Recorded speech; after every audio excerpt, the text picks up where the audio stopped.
Gohan has always shown to have incredible potential, but unfortunately after his greatest victory over Cell, he kind of slacked off a bit, and because of that he was surpassed by Goku and Vegeta and wasn't really ill-equipped to face off against the powers of the Majins in the next arc. But what if he did? What if we had calculations from other power boosts that Gohan has had throughout the series and put a little bit of math to it and some thought to it? How strong would Gohan have actually been had he kept training? We'll talk about that after this. This video is brought to you by the ambitious mobile RPG Raid Shadow Legends. Mobile RPGs are taking the world by storm, and this one is very special. Raid has a very interesting storyline, incredible graphics, awesome character designs. It has a PvP mode and a really awesome rewards program that benefits new players because you get a new daily reward the first 90 days that you're playing the game. The game encourages both tactical and grinding gameplay, and you have various champions to choose from. Gaelic is my personal favorite. But don't just take my word for it. Check out the reviews over on the Play Store. More than 200,000 reviews, almost a perfect score. If you want to join in on the action with a special advantage, click the link down below and you get 50,000 silver and a free epic champion as part of the new player program to start your journey. And remember, it's free. Raid Shadow Legends. Try it now. During the Cell game, Gohan was unquestionably the strongest character on Earth. After destroying Perfect Cell though, as we found out in the Buu arc from Vegeta, he kinda slacked off on his training, but I've always wondered for years, what would have happened if Gohan had kept training? What if he didn't slack? How strong would this guy be? Would he be strong enough to wipe out Majin Buu by himself? Would he have got Super Saiyan 3? There's all these unanswered questions, and we're going to try to answer them here on this video. Joining me to discuss this, it's been a while since he's been on here, but we're going to discuss Chad Han, so I got to bring on the Chad of the fandom. Please welcome Seth the Programmer. Yeah, nice to have me. Damn, nice to have me. What's up, everybody? No, but the thing is, I invited you on this topic, and you actually were really excited to talk about it. Yep. Because Vegeta said this in Super and in Z. Gohan has more potential than any other character in the series, so theoretically speaking, Gohan should be able to wipe the floor with Vegeta and Goku, but he doesn't have that Saiyan instinctual need to fight. However, if the guy had kept training and not slacked off, how strong would he be if he kept going those 7 years? So the one thing I want to bring up first of all is I think a lot of fans lowball Super Saiyan 2 Gohan. I'm going to do a video shortly about how strong the kid actually was, and he's way stronger than you could ever imagine. But that being said, let's discuss movie 10 real quick. So in movie 10, which is the second Broly movie, Broly Second Coming, it's implied that in that universe, which is not part of the main manga or anime continuity, Gohan may have continued training. And if I remember correctly, that movie was produced before Vegeta had told people in the Buu arc that Gohan had slacked off. So it's very possible that the writers of that film did not know Toriyama would go in that direction. So that may be an indicator of how strong Gohan could have been, but I feel like if he kept training hard, he may have been even stronger than that. If there's anything to say about movie Broly is that they kind of just make him however strong they want to be. He's kind of hard to scale, so for all we know, movie 10 Broly, like in the words of Koyama, could just be the strongest Z character, and Gohan fighting him could just be an insane feat or something. It doesn't matter. We do know he gets stronger because obviously he tries taking on Super Saiyan Broly in his base form, and he's like, you know, complimenting Gohan and them. He even says he got stronger. So I actually don't think the M10 movie is all that needed.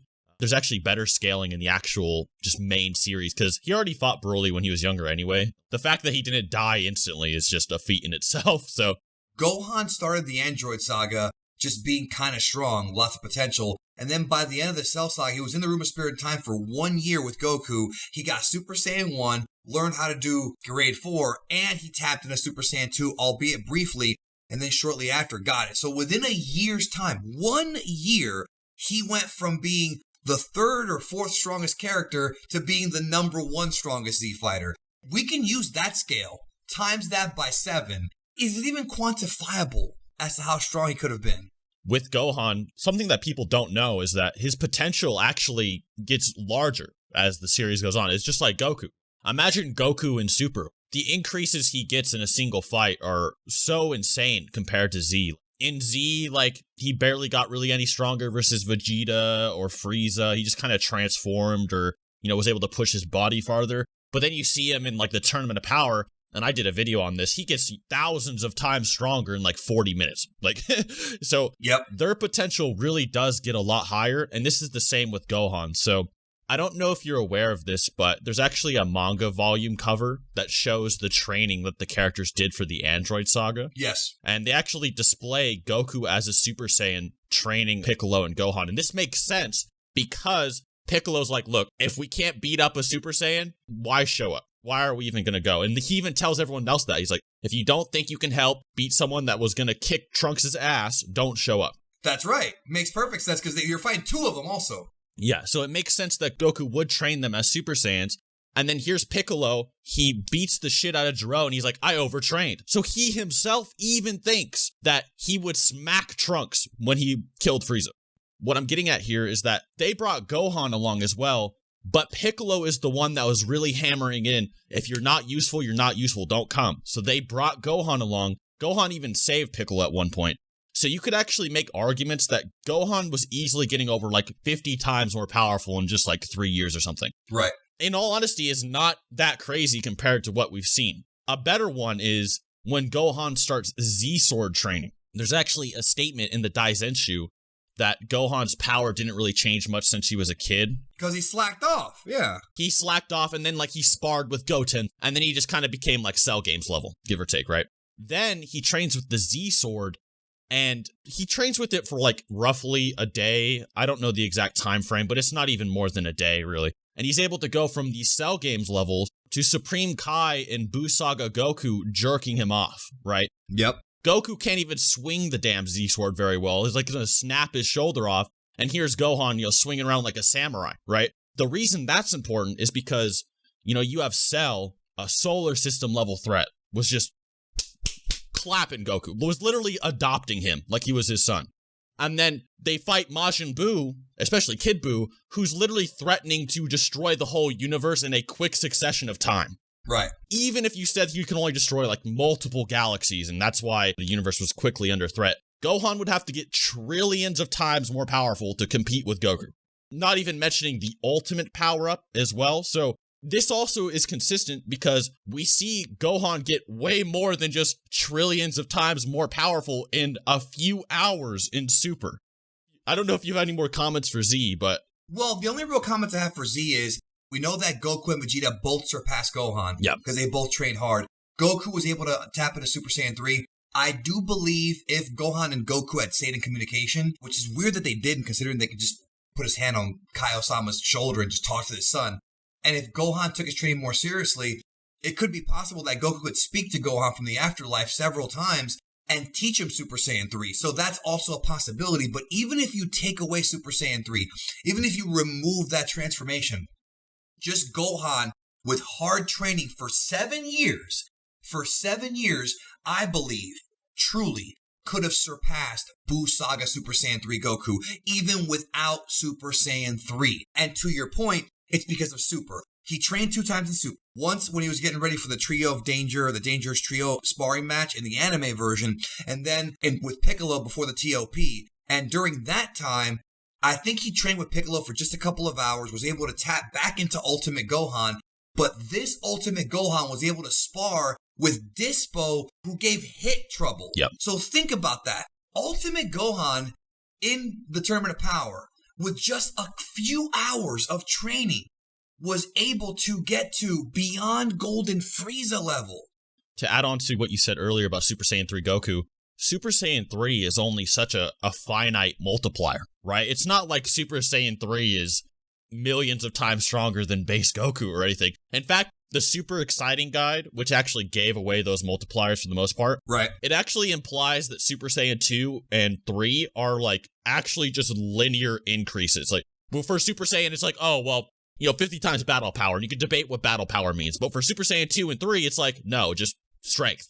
You're literally by 2 to 8 times, right? Gohan, if he really is that astronomical in a day, even in the Buu Saga, is smacking Super Saiyan 3 Goku. We definitely got to hammer that point home, maybe in a separate video. Multipliers are interesting, but you have to remember, these guys are training their entire body. So if Goku in his base form during the Cell Saga would obliterate Super Saiyan Goku on Namek, it's not like the transformation makes the man. Same thing with Bardock going Super Saiyan. He couldn't even beat like second form Frieza because he had 1 million power. Bardock had 10,000. He still couldn't beat second form Frieza. Maybe he had a chance, but people have to remember that your base form gets stronger and thus you overall get stronger, so the multipliers add on to it. Which Whis also said.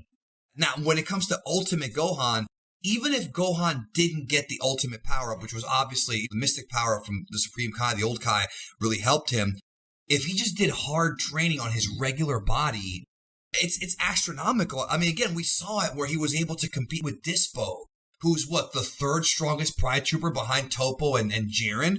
But nonetheless, and again, we're kind of doing calculations in our head here.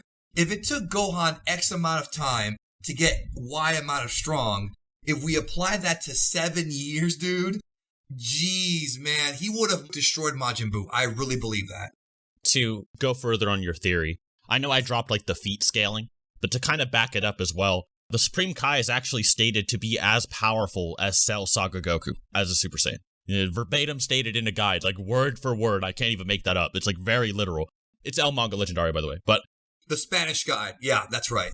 Pui Pui comes out, and the Supreme Kai is we need to jump him. We need to jump Pui Pui. We need to get on him. Deborah and Babidi think that Pui Pui's strong enough to get the remaining energy for the meter, even though they saw him drain, Super Saiyan 2 Gohan and stuff. Here's base Vegeta comes out, grabs his titties, and vaporizes him. Right. Literally. Right. So just imagine how astronomical their base forms really got. It just all goes into Gohan. And now, what you're saying about Super, the reason I said Gohan's potential increases is because he gets his potential unlocked. Yes. And then he starts training in Super with that unlocked way higher potential. It's like a cheat code, right? It's literally a cheat code, yeah. So if you really wanted to quantify it, you need to imagine who Gohan is fighting. So the characters Gohan are fighting are way stronger than even just Omen 1 Goku at the Tournament of Power. Because Omen 1 Goku, he fights basically imagine Jiren had a base form. He's fighting base Jiren when he first gets Omen 1. Goku got stronger and stronger in Ultra Instinct as the tournament progressed. So he was stronger against Kefla than he was against Jiren the first time. Well, stronger than the Super Spirit Bomb. Jiren reflects it or whatever. It stated stronger than anybody they've ever faced before, including Infinite Zamasu, who is literally engulfing a multi-universal range of distance. And I don't know if you want to talk about dimensions or anything, but the spaces between universes are kind of beyond the universes themselves. The reason I'm saying this is because Jiren then starts amping himself even higher than he did versus Omen just against Blue Goku and Vegeta and stuff. And that's in my MUI video if you wanted to link that. But for sure, Gohan starts scaling to those guys. So he literally might have actually gotten infinitely more powerful since Dragon Ball Z in just a few hours. It's hard to calculate how much is what it is. It's fiction. It's fiction. Who, and whatever. It's contrived writing. We couldn't make Buu Saga Gohan compete against Tournament of Power guys. We had to scale them up. It's the same thing with all the characters. 17 the same way. Why is 17 so strong? Because of writing, really. But hypothetically speaking, it's writing, but scale the writing, and that's what you get. That was the math. Yeah. So Gohan, if he never stopped training, would have easily surpassed Vegeta, in my opinion, and Goku. And by the way, Vegeta himself said that Gohan has the most potential of anybody. He said that if he trained, he would be better than all of us. That's from his own mouth. And don't even bring up Chad Han from the manga, who destroyed 3 teams by himself, or I forget what actually happened, but he was incredible in the manga. Yeah, in base form as well. I thought that was Ultimate Gohan. I guess you can get into that whole debacle. It's whatever. Who cares? Yeah, but, it's not a big deal. As you were saying, could he surpass Vegeta and Goku? As I said earlier, he probably did in a day, with the Z sword. You could debate that Gohan versus Goku. Now, obviously, Goku has Super Saiyan 3 and blah, blah, blah, but base to base, exactly. Gohan's definitely flexing on him. It's not looking good. Even if we lowball Gohan, if Gohan, Vegeta, and Goku trained the exact same amount of time between the 7-year time skip, Gohan would surpass them purely because of his potential. He would have clocked Fat Buu. No difficulty. I think he would have as well. So let us know in the comments if you agree with that. If not, let us know your debates, I guess, if you have any disagreements. But bottom line is Gohan is an absolute monster, and maybe someday he will become that again. I don't know. But thank you, Seth, for being here, and make sure to check out Seth's channel. I will leave a link down below as always. Yep, thanks for having me. All right, we'll talk to y'all in the next one.